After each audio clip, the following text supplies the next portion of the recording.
Hello, everyone. My name is Melissa Forziat. I'm a keynote speaker and the host of this Halt and Catch Fire rewatch podcast. Now, in my speeches, my topic is something I call Take the Doughnut, which for me is an expression that means seize the day, go after what you want. And something that I wanted this year was to do a rewatch of Halt and Catch Fire and actually talk with people about it. And now we're leveling that up because I'm actually getting a chance to talk with people who worked on this show, which is so exciting. So today we're going to have an interview. And before I introduce my guest for today, I just wanted to give you a heads up.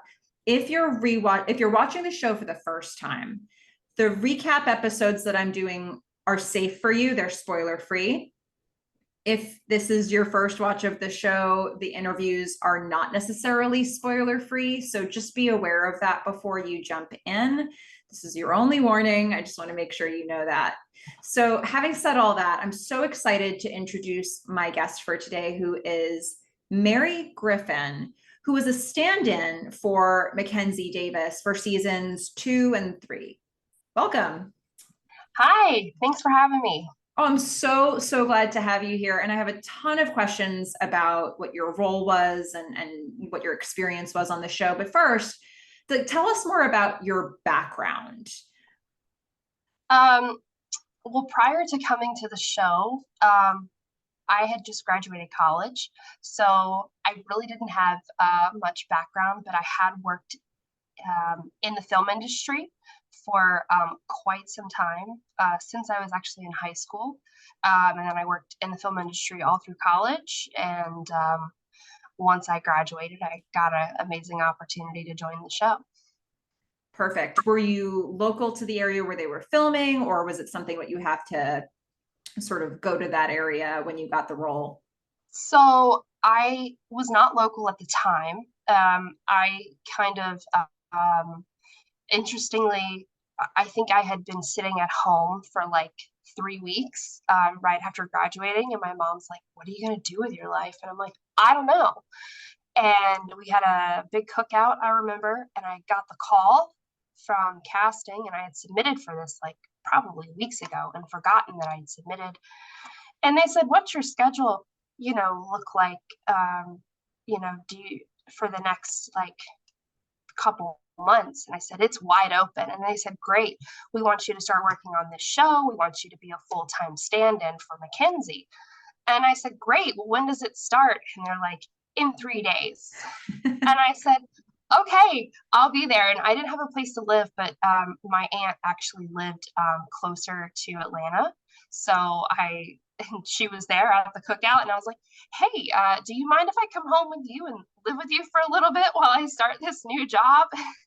And so that's kind of how it started. I packed up a bag and came to Atlanta. That's amazing. So I'm curious about that process of getting onto the show. So it sounds like you applied, but what did you apply to be a stand-in, or were you aiming for something else and then they gave you that role? What was that process like for you?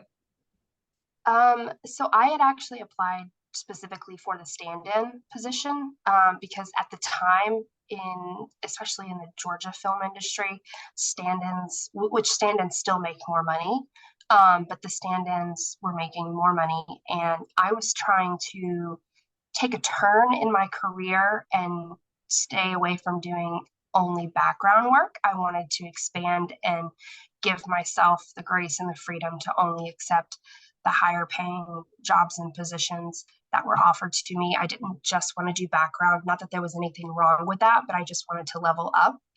And so when I got the opportunity to do it, I took it. But it was just a posting I think I saw on a Facebook group, and I submitted it. And it was really lucky because there's not a lot of tall actors out there. And Mackenzie's quite tall. I think she might even be an inch taller than me. And I'm 5'10". So for them, it was like finding, a needle in the haystack, trying to find another tall person to stand in for their actor. So I got really lucky with that. That's amazing. So, one of the questions that I have for you, and this is really fundamental, but tell us more about what a stand-in does. What types of things were you doing on set? Yeah, absolutely. So your stand-in is there for lighting, camera, um, and even sound sometimes, not that we're necessarily speaking, but it's just so that everyone can get the shot lined up. So while the actor is off either in hair and makeup, wardrobe, maybe even, doing a bit of rehearsing or prepping, I am, well, first I will go on the set. I will watch the actors do the rehearsal and we will see the rough marks of where they're going to land in the scene. And then they leave, they go to get ready, and the stand-ins will step into that scene and we will replicate the marks that they made, and the camera and lighting and sound will move us or shift us according to what is going to work better for the filming of that scene. And so then once they're done and they're ready for the actor comes back on, and then we show the actor the movements and where they're supposed to go from the changes that were made. Okay, so that sounds like a very technical role. It sounds like you work Yes. really closely with a lot of different departments on the crew. Yes. So Yeah, who, pretty much. like, who would you say are the people, like you named a few departments, but who would you say are some of the roles that you worked with the most closely in doing, especially that, like figuring out where the marks need to be and figuring out the setups? I would say I probably worked the closest with camera, and the actor themselves. And with lighting was always up in your face constantly. um, Basically just camera and lighting to me were the biggest thing, and then with sound it was more boom mic placement, more than anything, because they weren't trying to get my sound, they were just trying to make sure they had the placement so it wasn't in frame of the camera. So in terms of a day in the life on the set, you started to describe that. But did you like, so it doesn't sound like you needed much in terms of hair and makeup. You would go in and it was really about placement for you. Is that fair to say? Yes, so some sets are very particular and they want you to look just like the actor. Sometimes they don't necessarily put you in the same clothes, but they put us in what's called a color cover. And a color cover is just a shirt that's the same color that the actor is wearing. And Mackenzie had short hair for this show. I've always had long hair. I didn't have to cut my hair. So, but it was always, they wanted me to keep my hair up for a lot of it. Sometimes I was a little bit of a rebel and kept my hair down. But it was, so you kind of just wear the color of the day that the actor is wearing for that scene. Sometimes you have to change that color cover, which is just a t-shirt. So it's nothing glamorous, it's nothing pretty. It's just a color t-shirt that you wear. And so that just helps the camera with their lighting, and everything. Do you end up being on set for the same amount of time that the actor does when you're doing the role of a stand-in? Yes, you are on set the entire time. Sometimes a little longer. It just depends on what they need from you. One particular day on set, my actor had to leave early, so they only shot from her point of view. So I had to be the one who stood in, and they had me do all of her lines, which thankfully I almost had them down by memory because I had watched it a ton of times over and over, and we do get the scripts, but they had given me, they wanted me to read the lines to the rest of the characters in the scene so that they could get the character's reaction, to like an authentic reaction. So it was actually a really fun opportunity for me to kind of show them my acting chops. And I remember one of the, I think it was the producer of the show was like, is that Mary I hear on camera? Like that was really good. And I was like, oh, thank you. But it was a really fun. I remember that day. It was fun. It was a good opportunity. But Mackenzie had to leave early, and I just kind of took over and did her POV, which was off camera. And then they got the reactions they needed for the scene. Oh, okay, that makes sense. Yeah. So when I was thinking about what I thought your role was before we started talking, I thought either you have a ton of interaction with the actor that you're standing in for, or you never see them. I couldn't decide which it was, but it sounds like you work pretty closely with the actor. Um, how much was there a process that existed between the two of you to transfer knowledge back and forth? Is that something that you worked through, and what did that look like? Um, there wasn't really much of that. It was everything was very just very business and straight to the point. Like you just kind of when you stepped on set, you had to pay attention to what your actor was doing. There was no time for me to go and ask her, hey, did you step to the left or did you step to the right? When did you do this? Like I had to sit there, I have the sides, the script, the sides in my hand, and I'm watching it and I'm writing notes. And sometimes it would be very simple. She walks across the room and looks to the right, and then that's easy. But then sometimes it would be multiple steps, multiple movements. She sits down, she stands up, she thumbs through a book, she looks on the computer.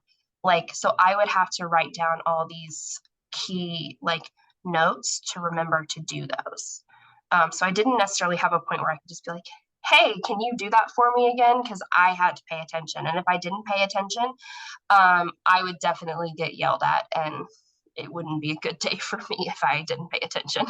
Well, this makes me curious about improvisation. Was there any improvising on this set once people had gone through the whole process of having you stand in, getting all the levels, doing all the marking, and then figuring out like where the actors needed to be? Once they actually started to film this scene, were there ever changes that happened, and did that require you coming back in? Oh yeah, absolutely. There's always improvisation, I feel like. And there was a lot of improvisation in this show. More so, I don't think necessarily with my actor, but more so with I think the coders, where they were kind of throwing in different lines and looks and things like that. But yeah, so like if anything changed in the moment, I had to make sure that I watched that scene, because we could be filming one particular scene, and you've got to get 5 or 6 different angles from one shot. So just because we had finished with one angle, I had to go back and rematch the steps that she did over again and then match it for the next angle. So it was a lot of technicality and just watching and watching everything. You had to pay attention. Mm. It sounds like a role that I'm thinking of improv games that I've done where you have to like watch a scene once and then somebody else has to come in and replicate the scene, and you never get it right. You never even get close. And that's the funny part. But with what you were doing, you had to get it right. And like it seems like you're really rewarded for a photographic memory. But you also had a system for taking notes, it sounds like. Yes. And then, I mean, there was other people too, that might say, no, I think she stood a little bit more to the right. And sometimes camera would adjust too. So it was never absolutely perfect because camera may have to adjust. She may have stepped over to the right and leaned down, and camera may say, okay, we're going to need you to step over to the left this time, and you're going to have to lean on this side of your body so that we match it to this. So it's just so camera, like I really followed most of my direction from camera. Lighting just kind of came in and filled in after camera got what they needed. Mm. What do you're saying some of these things now, but I mean, what do you remember specifically about the process of shooting for this show or working on this show? I mean, I know you had worked in film before, so what felt different to you? Um, for me, it was the first time that I had to, like, I was a part of the crew for the whole season. So I had to step it up. So that was different. It wasn't just like I had been pulled in and they're like, hey, you can be the stand-in for the day and we'll give you the stand-in rate. And I'm like, oh, that's great. But no, this was like, okay, if you want this job, you have to keep this job and you have to show up every day and you have to be on time. And that was one of the mistakes I made early was I read the call sheet wrong. And I was late to set and I got my butt chewed out in front of everyone. And pretty much they told me if I was late again that they would not have me back. And I was like, you got it. We'll never be late again. And I wasn't. And so it was like, well, I don't want to say I wasn't, but there was some times that I definitely cut it close. But the more that I worked with these people, the more, that we became family. And so it was a different experience in that because I mean, you work with these people every single day. My actor was there every single day. So the crew that I'm working with, I'm seeing them Monday through Friday, you know, every single day. Um, and so you develop, friendships and a closeness with everyone. And so it just made working so much more fun and more meaningful to me. You mentioned that you had really you stretched yourself because you specifically took on a different role than what you had been doing in the past, moving from being in the background to being a stand-in. So what types of things did you learn in this new role for you, for your career? Um, I learned definitely the importance of being on time, um, working as a team, and attention to detail. Like I said, I just came out of college, so I really hadn't had that much work experience. But for me, it was such a huge opportunity for me that I really didn't want to mess up that chance. So just learning from others. There was another stand-in on set, and he kind of he wasn't a fan of mine, but he made it his mission to make sure that I knew what I was doing. Um, because I think he was quite annoyed that I was kind of a newbie and was making a lot of mistakes. And he was like, you don't do it like that. You have to do it like this. Like, you need to pay attention. You need to be writing notes. And so, as much as he annoyed me and we, I think, disliked each other from the beginning, he actually taught me a lot and forced me to focus and pay attention because I wanted to keep the job because I knew that it was a good opportunity to have, and I knew that they wouldn't invite me back if I had messed up. Sounds like a learning curve, and not always a fun delivery of it, but one that you definitely learned from. Yes. What do you have any favorite moments from being on set? Are there any things that happened that really strike you now? So there was a moment on set. There was a scene that we were filming with Lee Pace, and Lee Pace was, he's the leading man of the show. He's also the most good-looking man of the show, very handsome.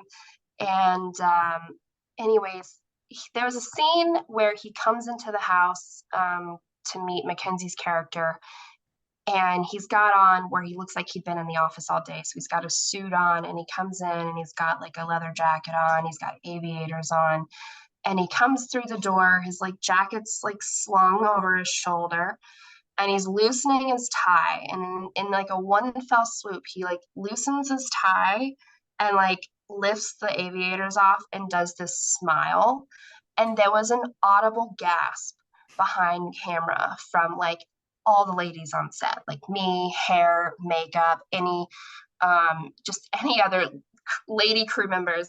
Like, everyone was just like, and I just remember audio going, like the sound man just saying, keep it down, ladies.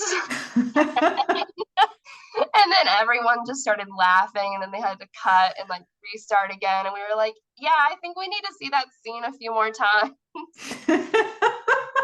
Um, but it was, I just remember Do it at this angle next time. Yeah. right. It was, I mean, it was so funny, and it's such a, and it's very early on, I think, in season two, when this was filmed, because I think it's very early on, for when they kind of start liking each other. But yeah, it was a good scene. It was a good day that day. I'm going to be looking for that one, and I'm just going to specifically try to remember like all of the women on set swooning my camera. That's exactly what we all just swooned. Oh my gosh. Yeah. Does the audio catch that? Did they have to shoot it again because of that? Or was it Oh just yeah, fun? it was so loud. Everyone, it was like, oh. I mean, that's really saying something, because I think I've noticed that Lee Pace has quite the fan club, and like I think there are a lot of people who gasp over everything that he does when they're watching him. So the fact that like you can isolate that one moment Yeah. is amazing to me. Oh my goodness. Any other, I mean, 2 seasons, are there any other, not so much like the process of filming, but just moments on Sure. set that jump out at you? Um, oh gosh. Or like people you got to work with in the different departments? Um, in the different departments, people that really stood out to me that I really cherished and respected were Jeff Juror, um, and Jeff Freilich, who's the producer. Um, Cameraman Glenn, I cannot think of his last name. Really respected him. He was very talented. Um, gosh, it's been so long. I don't remember a whole lot of names. I know that there was one crew member, I believe he worked in lighting. Um, and he was such a nice guy. I cannot think of his name, but he did pass away from cancer a few years ago. So that was really sad to hear when we found out that he had passed. Um, but honestly, I really enjoyed, for the most part, I enjoyed working with everyone on set. I mean, there was definitely one or two personalities that, we didn't always get along or see eye to eye, but we always try to keep it professional. Yeah. Um, Well, is there anything else that jumps out at you that you want, that I didn't ask about, that you wish I would have? ooh, ooh, okay. I'm so afraid that I don't know what I don't know. And so I want to make sure that you get a chance to really tell us about your experience from this really interesting standpoint, because you saw kind of everything. Like you saw all the technical Yeah. behind the scenes stuff, but then you had a front row seat to the filming and watching, all the actors do what's in the show. So I'm just, Um, I remember, I guess one thing that kind of stood out to me was there's a sex scene that was filmed with my actor, and I had never been on a set where there was a sex scene filmed, and then I have to stand in for this sex scene, um, and I had to stand in with, now I'm in my early 20s, like I'm 22, 23. And the man that I'm standing in with, who's playing Lee Pace's stand-in, is in his 40s. And I just remember having to literally get into a bed with this man on camera with so many people around us, and we're just the stand-ins. We're not even actually doing anything. We're literally just laying in the bed, and we're supposed to look at each other.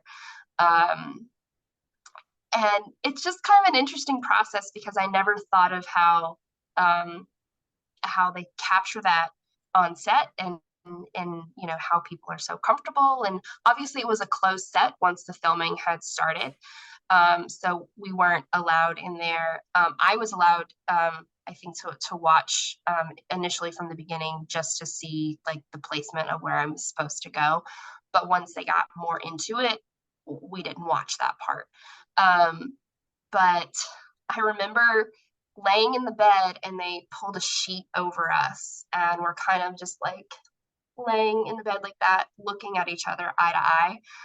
And I've got Jeff Jur coming over my right shoulder, and he's like got this little light thing, and he's like, okay, now look at each other more like this. Now look like this. And I'm like, this is such a weird predicament to be in. I'm laying in bed with this guy I don't even know, who's like twice my age, with this other man over my shoulder. Like, it all sounds really bad, but in all reality, it wasn't, and it was all done very, very professional. But at the time, it was initially shocking because I'm really new to all of this and had never seen a sex scene, on camera. And I remember I had asked Mackenzie, like, how do you prepare for something like this? Like, how do you, because the actor she was having this scene with was married. And the wife of that actor had actually came to set. I don't know if it was that particular day or if it was like a week later, but she came to visit set. And I met her and she was lovely, but I really can't remember if it was the same day or not, but it feels like it was a close to around that time that I had asked Mackenzie, like, how do you prepare? Like, as an actor, what do you do? And she very simply put it. She said, you're just acting. You have to just push it all out of your mind, and you have to just think, you have to do what your character would do. And once it's done, she's like, there's nothing, she's like, it's all physical and it's all for the scene, has nothing to do with like emotion. And she was like, and everything, is done safely. So, it was just, and that's just kind of paraphrasing kind of what she told me. Like I said, it was so long ago, but I just remember her being like, you're just acting. Like, that's it. There's nothing more to it. And at the time, trying to be an actress myself, I was like, oh my God, how do you do that? How do you put yourself, and it wasn't even that involved of a sex scene. It didn't really show that much. It just showed a little bit of nudity, but it wasn't anything crazy like I've seen in other films.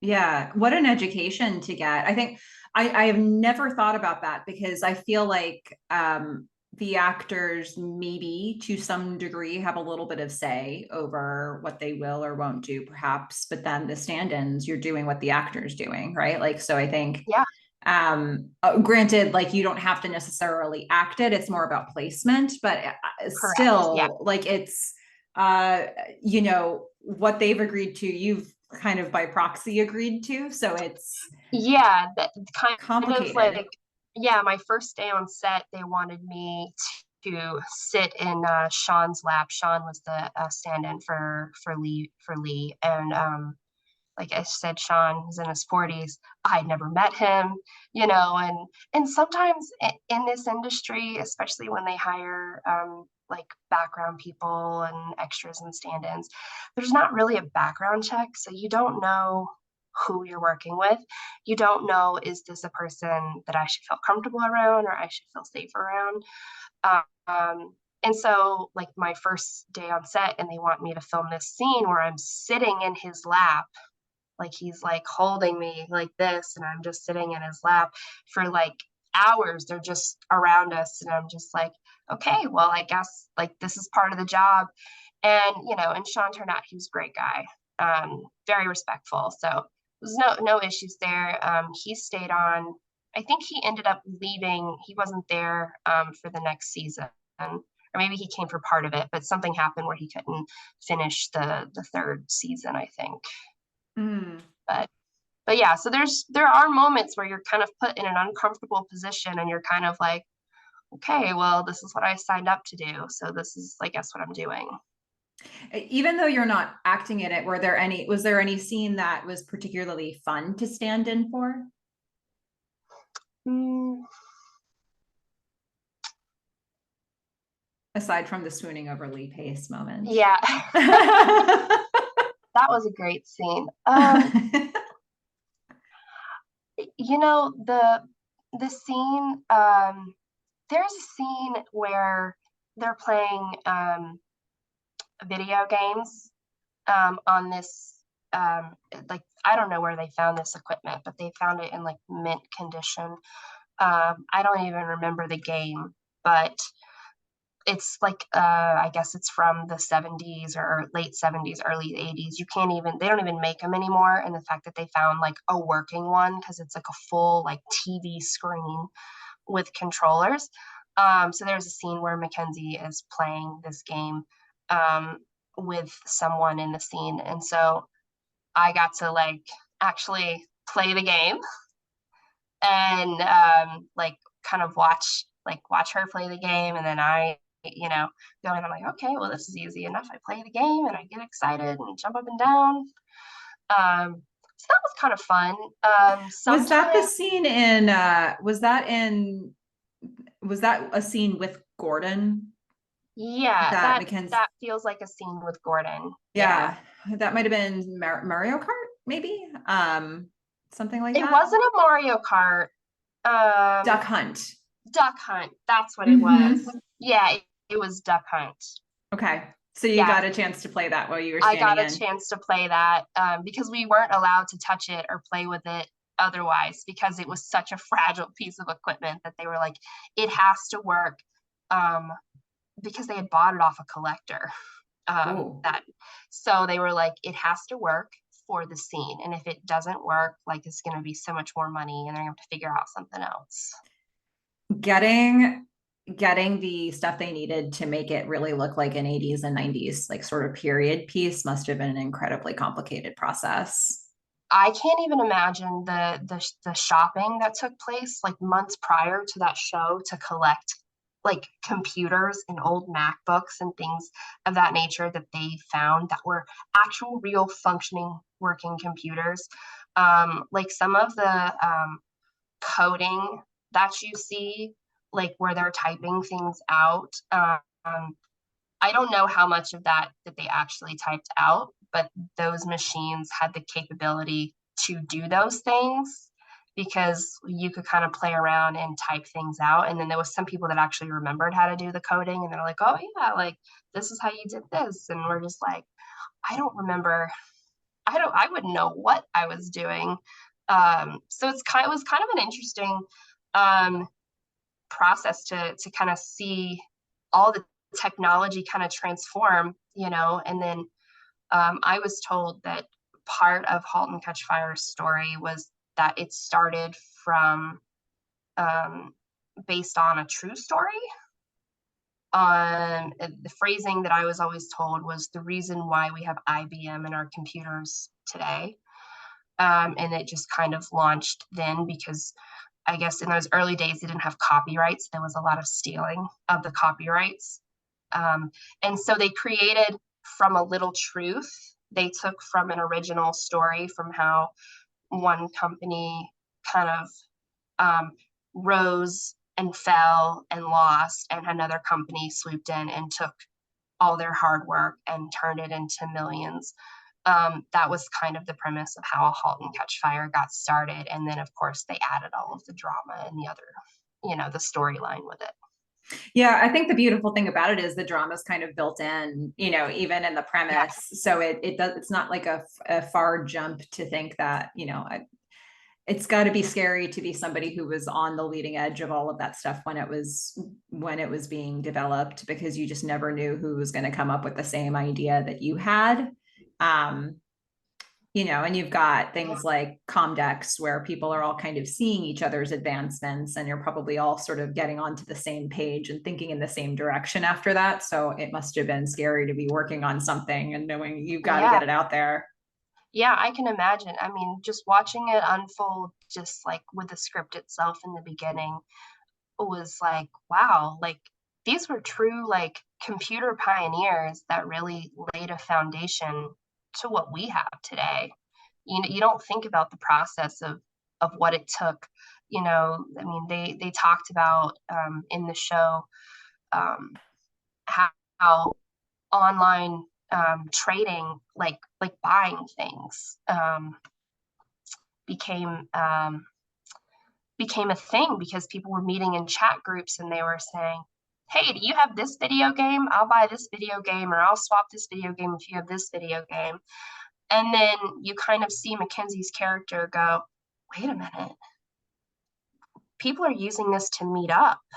Maybe we can sell stuff on, maybe we can create a forum where people can sell things online. And so that was kind of, I was like, that's really interesting. Like that her character, and probably somebody actually saw that and said, we need to create an online forum to buy, sell, trade. Mm, and that's absolutely. kind of how that was born, because people were in these chat groups, trading video games. Absolutely. When I said Comdex, it made me think of a couple other questions related to that. So you would have had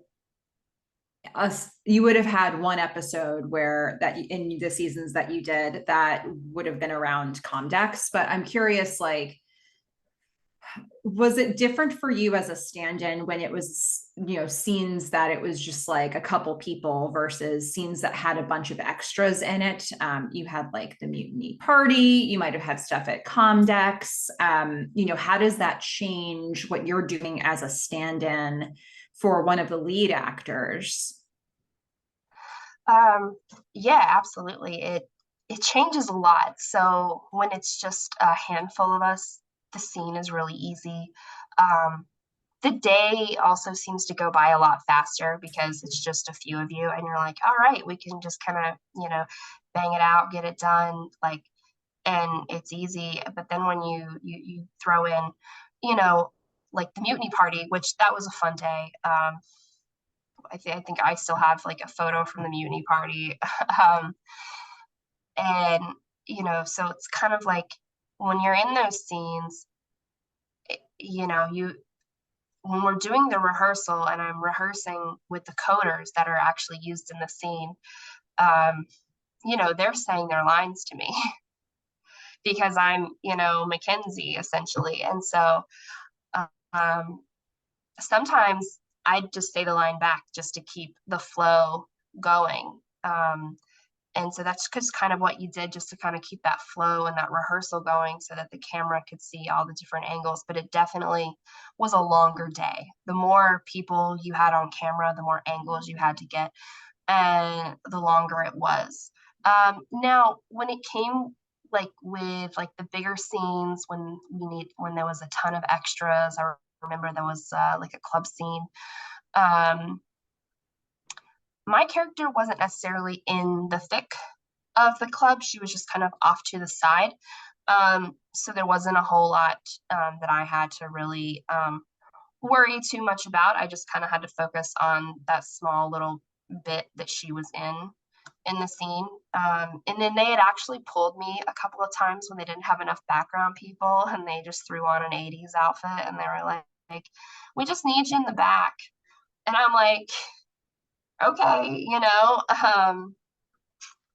so I did, and I'm like, please don't show my face on camera, because I didn't want the I didn't want the opportunity to go away if a role ever came up on the show and my face was ever seen in the background. They'd never be able to cast me in the show. Oh, that's interesting. Yeah. Yeah. And so that kind of brings me to another thing that so when I first started working on that show, one of the stand-ins was telling me how he gets to audition for parts on the show. And I just said, well, how do you do that? I was like, do you have an agent? And and he's like, oh, I just asked Jeff, the producer. And I was like, what do you mean you just asked the producer? You don't ask a producer if you can audition for their show that you're currently working on.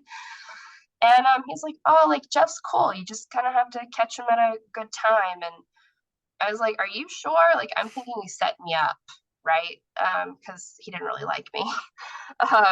And he's like, no, like you just go up and ask him. And he's like, just catch him at a good time, like maybe after lunch, after he's eaten and doesn't seem busy. And I said, okay. So I kind of bided my time and I watched and I waited, and I approached him. He was talking with like a group of people, and then Just kind of waited for them to step away. And I just said, I introduced myself. I was like, hi, Jeff, I'm Mary. I'm Mackenzie's stand-in. He's like, yeah, I know you are. And I just kind of was like, I just wanted to let you know that I am an actor, and, I take acting classes, and I would love an opportunity, if an opportunity ever came up, that I could maybe audition for a small, bit part in the show. But if not, I totally understand. I just wanted to throw my name in the ring here, and just let you know. And I just remember he took a pause, and I thought, oh God, this is it. And he just goes, that was very bold of you to say that to me. And I go, yes, I know. And I'm so sorry if I stepped out of line. And he goes, no, no. He goes, don't be sorry. He said, he's like, I like that you came up and asked me. And asked me that. He's like, most people would never do that. And I was like, I know. I was like, I know I'm not supposed to. So he got my information, and he connected me with his talent agent. And so we got the scripts, like towards the every time an episode was close to ending, we'd get the new script for the next episode. So we got the scripts ahead of time, and I'd get a full script, like a full, not just the sides, but like the full script with my name, watermarked on it. And so I would always flip through it and just kind of find a small secretary role or something. And I'd be like, hey, Jeff, you think I can audition for that? And he goes, yeah. He goes, I'll tell the casting person, that you're sending it in. And I go, okay, great. And so I submitted a few auditions for that show. I never actually got casted, but I always got great feedback. And I remember the main reason why Jeff said that they weren't casting me was because I looked way too young. And I'm 32 now. So I know coming in as a 22, 23-year-old, I probably look like I was 17. And they're wanting to cast people that are, early 20s to 30s. And I definitely didn't look that part. So I think that that's probably what hindered me, was I definitely did look too young. But one of the most exciting auditions I had that stick out the most to me was, there was an audition where there was a girl who needed to speak broken Japanese. I didn't speak Japanese.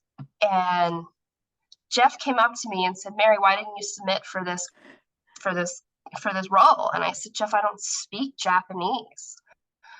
And he's like, yeah, but you'd be great for it. You're the right age range for it. And I said, Jeff, I wouldn't even know how to say these lines, because it was a lot of lines in Japanese. Mm-hmm. And he goes, let me think about it. And he said, my son speaks Japanese. And I go, oh, does he? And he goes, yeah. He said, if I can get my son to write out phonetically how you're supposed to say it, and maybe make a voice recording too, so that you can learn to speak it, maybe that'll help you with your audition. And I said, Jeff, that would be great. And so then, sure enough, next day, Jeff says, my son did it for you. He sent me the email. I had an email with everything written out phonetically, how to say it in Japanese. And then I had the voice recording, and I only had 3 days to get the audition in. And I did the audition. It was a self-tape, obviously, sent it in. And then I didn't get the role. And I asked Jeff about it when the episode came up later. And I said, Jeff, what did you think of the audition? And he said, honestly, we all thought it was very, very good. He said, but it wasn't my decision to make. It was the director of that particular episode who got to make the final decision. And you just didn't look old enough for it. And so I said, okay, fair enough. He said, but it was a really good audition. And so then when the actor that came in to do that that role that I had auditioned for, they called me because they were like, she knows the lines. So they had me run lines with her. And she came in from LA, and she wasn't Japanese, but she spoke Japanese. And I was running lines with her, and I told her, I said, I auditioned for this And she's like, really? And I said, yeah. And she's like, oh, you speak Japanese too? And I said, no. And she's like, well, how did you learn? And I was like, I had a little help.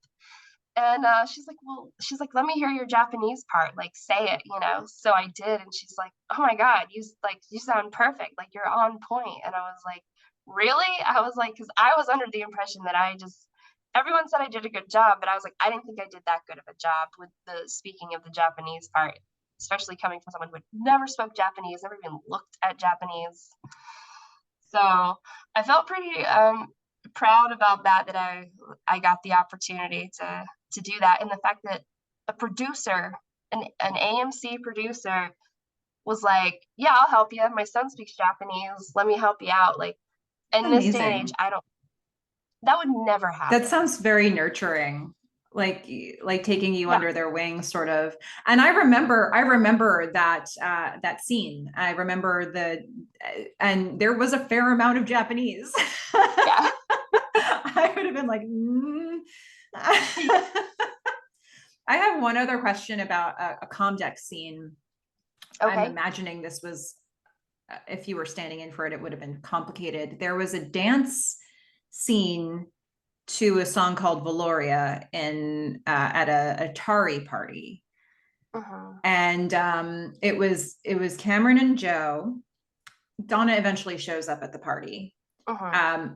But the camera work is very complicated because they're moving around and circling each other, but so are the cameras. And I'm curious if you worked on that scene. That feels like it would have been a really long day. I Cameron was wearing like a white slip dress with like a black shirt underneath it. Is very specific. She had longer hair at that point. It was the end of season trying to 3. think. End of season 3. Okay. I probably worked on that, but I really don't remember that. Yeah. Yeah.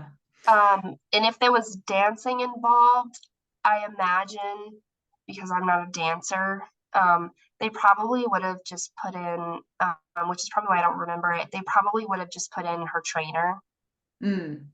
um, to mark those scenes. Mm-hmm. I mean, I'm sure that I was there, but I don't remember doing any sort of dance It movements. feels like something that you would remember if you were doing it, because it seems very complicated, like from a technical standpoint. It's Mm-hmm. beautiful scene, but because they're circling each other and the cameras are circling them, I don't even know what you ask a stand-in to do. It's like So that was be probably everywhere. where there was a lot of ad lib. Mm-hmm. That was done in that scene, and they were probably given a range of where to step on the floor. And I would say that the camera people, because if they were following them with the camera, there wasn't a whole lot of marking that the camera people, obviously they probably had a track that they followed.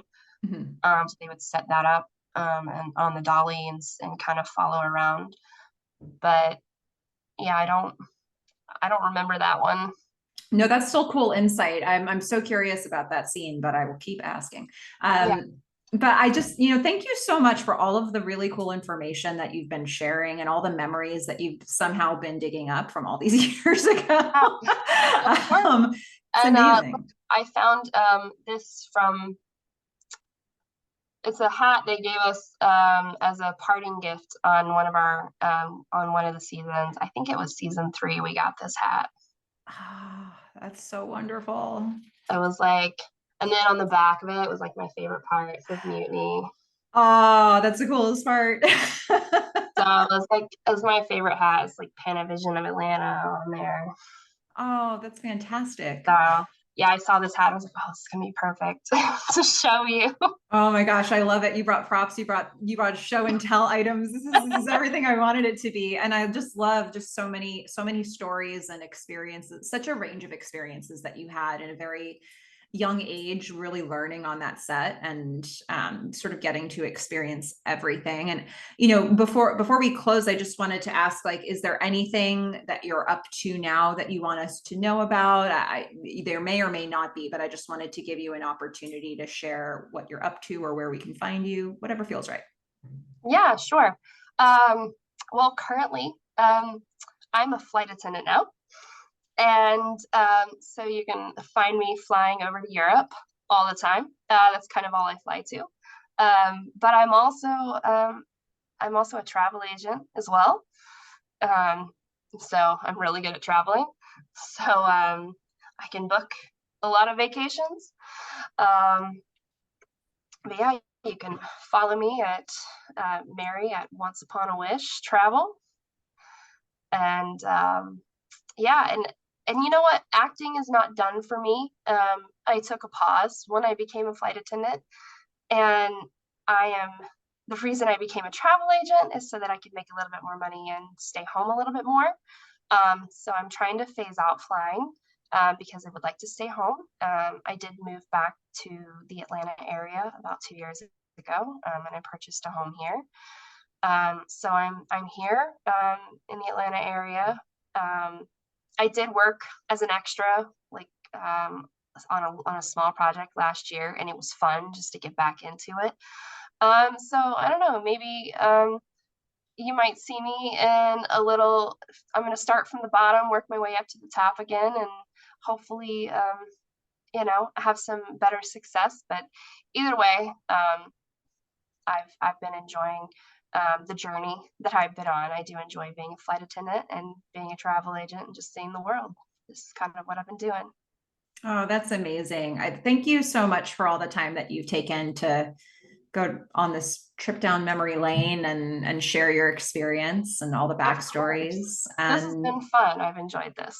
yeah, but thank you so much. And, everybody go out there and enjoy Halt and Catch Fire. All right. Yeah. Bye. Bye, everyone. Bye, everyone.